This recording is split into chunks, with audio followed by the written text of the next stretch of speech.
We continue our look at some of the amendments on the Florida ballot this year. Today our focus is on Amendment 5. Now, if adopted, it would change Florida's checks and balances by giving more power to the state legislature and away from the governor and the judicial branch. SNN local news reporter Grant Boxleitner is with us now and can explain. That's right, Lena. Amendment 5 would put Florida in line with some other states and the federal government when it comes to Supreme Court selections. But many members of the legal community say it's not necessary.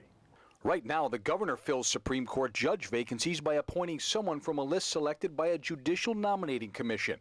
If passed, Amendment 5 would bring the legislature into that selection process. Sarasota Attorney Dan Bailey explains. This amendment would enact a constitutional provision that would allow the Senate, Florida Senate, to confirm Supreme Court justice appointments made by the governor. State Rep Doug Holder says he supports Amendment 5.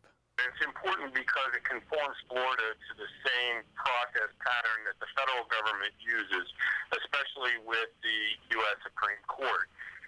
Amendment 5 would also allow the legislature to repeal judicial rules adopted by the Supreme Court with a simple majority. Right now, a two-thirds majority is needed.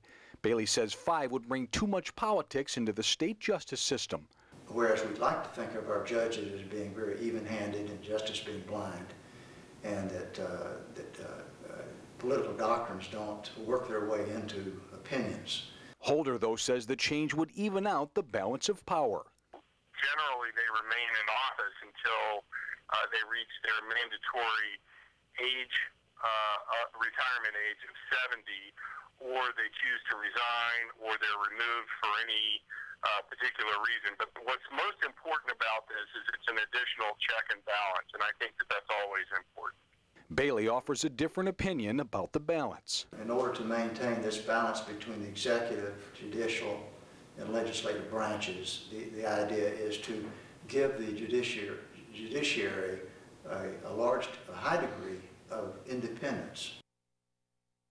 And Amendment 5 would also allow the State House to review judge files. Right now, those files are confidential unless there's an impeachment process. Lena? Okay, it's a lot to sort through. A lot, and in fact, the biggest ballot ever here for Florida. That's right. Okay, thanks very much, Grant.